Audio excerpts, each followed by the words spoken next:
need to do as businesses. Sometimes that is getting out of the way. Sometimes that is saying, that maybe we need to take a step back as a city government and say, where is this at?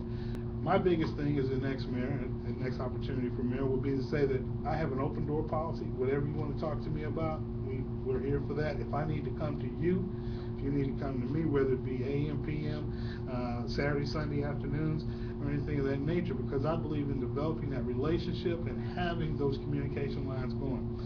Now, I think part of that process also is what we're doing with our zoning board and the zoning regulations is going to help to make it the perspective of seeing the city government as not the enemy or not the holdover is going to help a lot. That will help foster positive relationships with developers who want to come in here and build and do things of that nature. And I think that's only the first step in us doing some serious reorganization and looking at our development of some of the rules and regs that we have out there. Some of the things we've got out there have been, for lack of a better term, plastered over each other from the 1970s to 80s to 90s and so forth and so on. So I think that taking the first step with the zoning rules and then moving forward to our other entities that we have out there, to our other business regulations, and looking at all those things will help us a lot. And that'll be one of the things that I want to look at as your next mayor. I'm going to step up. That picture that you have on the wall there that's on the corner where my mother's house is at, I think. That looks so familiar. Okay, I'm sorry. I don't think any of us will ever forget that day. No, we won't. What is that's Yeah, it's a photo of the destruction that the derecho had, and there's some telephone poles down, and so that's what he's looking at. It's a photo that was ran in the paper immediately following that storm. Quite a bit of roofing down too. Yeah. Yeah.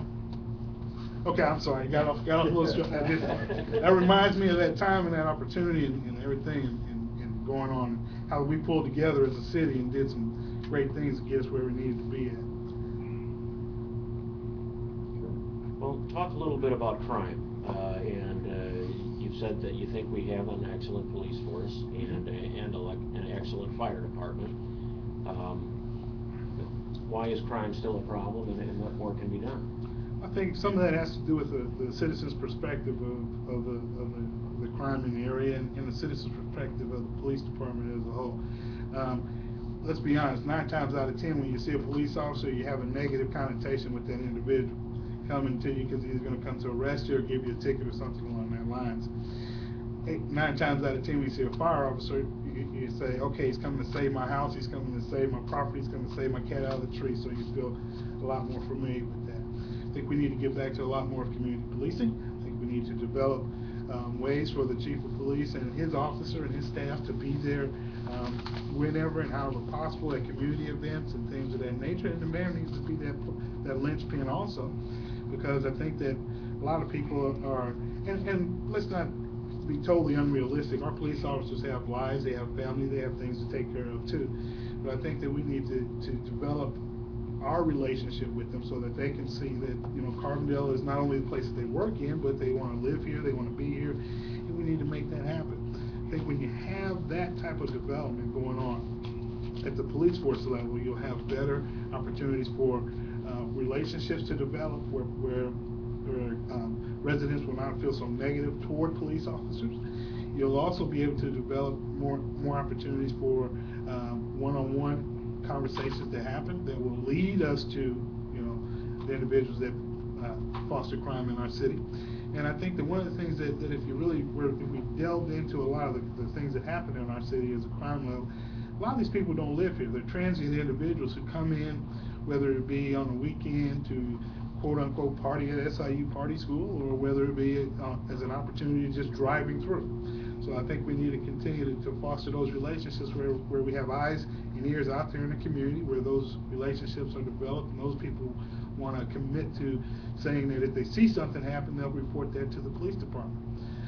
Also, I think that we need to, by improving, and I'll fall back again to my proportion of my proposal on housing stock, if you have positive housing stock, if you have people who have investment in their community, because let's be honest, one of the biggest investments that people make is their house and their home. And if you have that going on, people will take an interest in what's going on in their community. They'll want to keep their front doors open, hopefully. They'll want to keep their back doors open, and they'll want to be looking out and seeing who's doing what and who's not supposed to be in their neighborhood, and they'll report those things going on. It has to be a collaboration of both entities.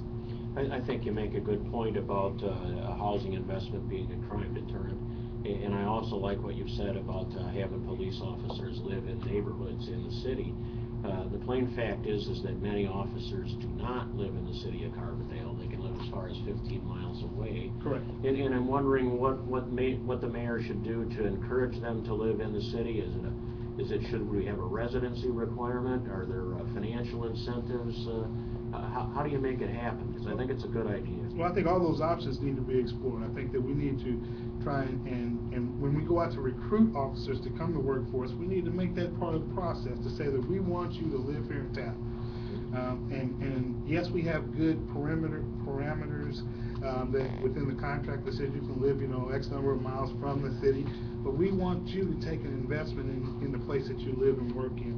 And I think that we need to promote that as strong as possible.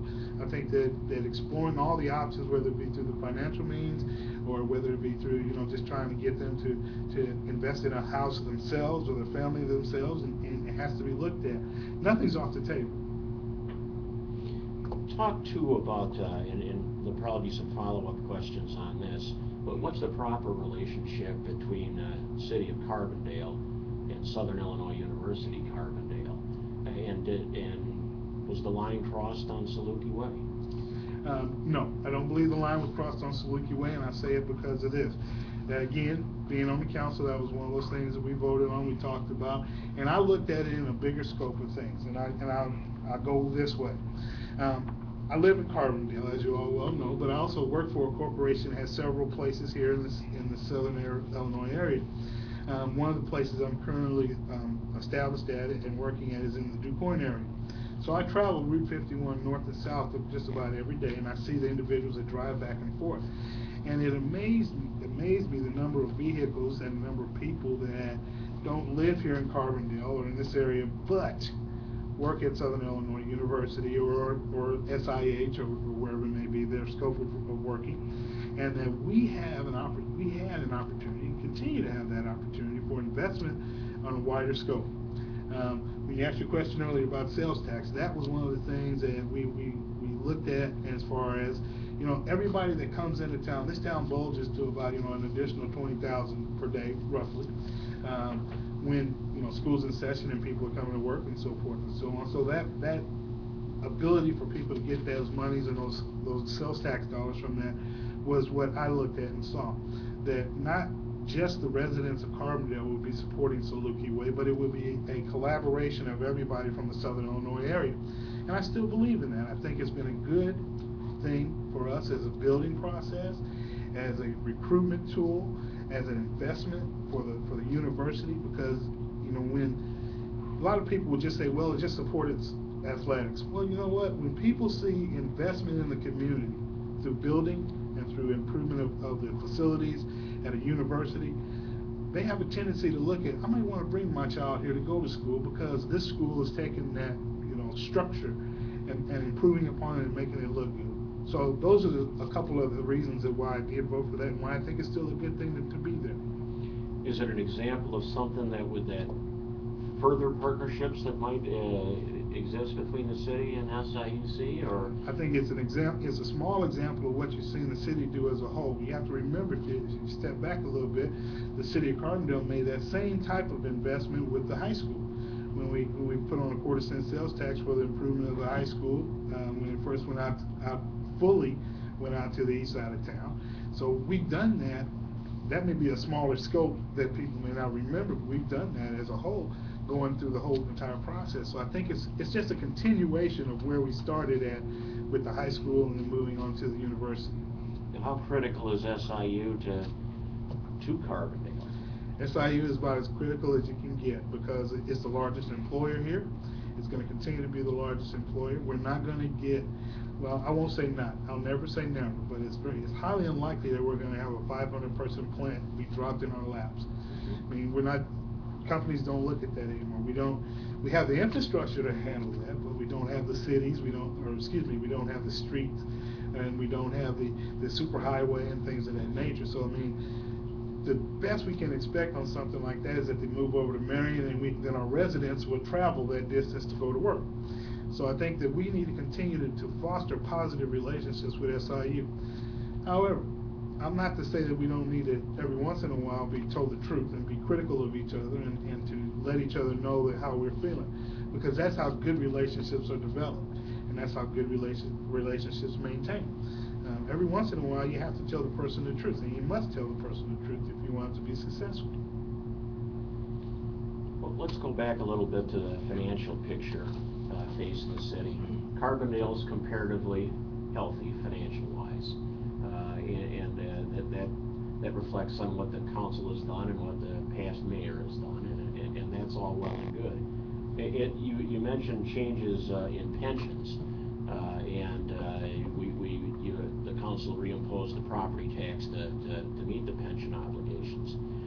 Is there further areas of concern for pensions? It looks like an area that grows yearly, and you know, I don't think people live a great deal longer than they did when some of these things were enacted. But what should the mayor do on this front? The mayor should be out there talking with legislators. He should be out there talking with the state level individuals, including the governor and all the legislators from our district and from the whole state entirely, to try and continue to foster that relationship, to try and get some changes made at the state level.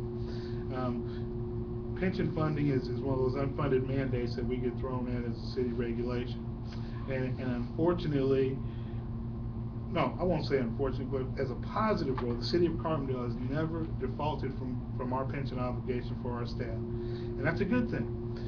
However, we have to be realistic and look at these things happening and where we're going to go to and how we're going to make improvements.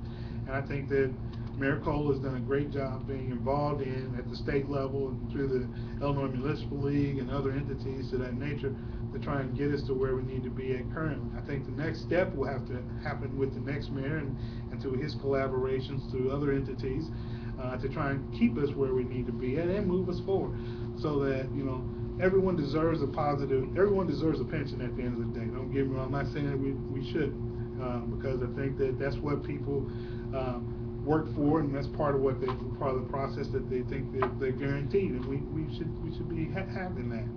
But we have to make sure that is within the means of the business that you're having, and the city is a business to a certain degree. We have to make sure that that's within the means of the city to be able to pay for it and be able to make sure that it's handled appropriately.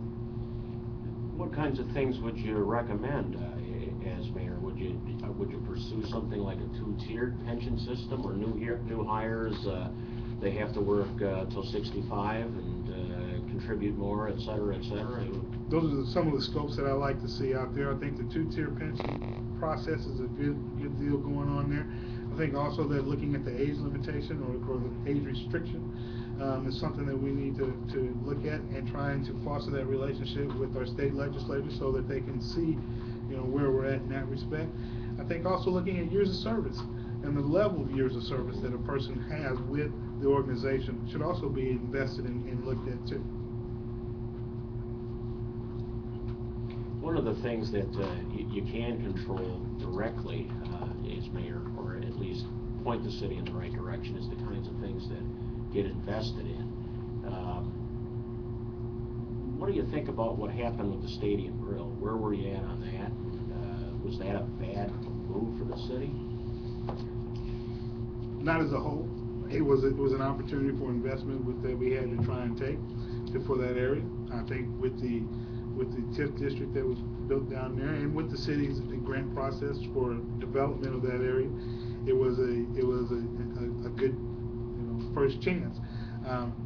Sometimes you'll get a negative situation that'll happen where an investment will turn sour on you, but I think that to stop doing things of that nature gives you a defeatist attitude as far as the city government, and we don't need to have that. We need to be thinking about every opportunity that we can to promote the city of Carbondale, to give it a positive business environment, to give every opportunity to businesses who want to come in, especially local businesses, and that was a local business, and give them that chance to run their business and develop.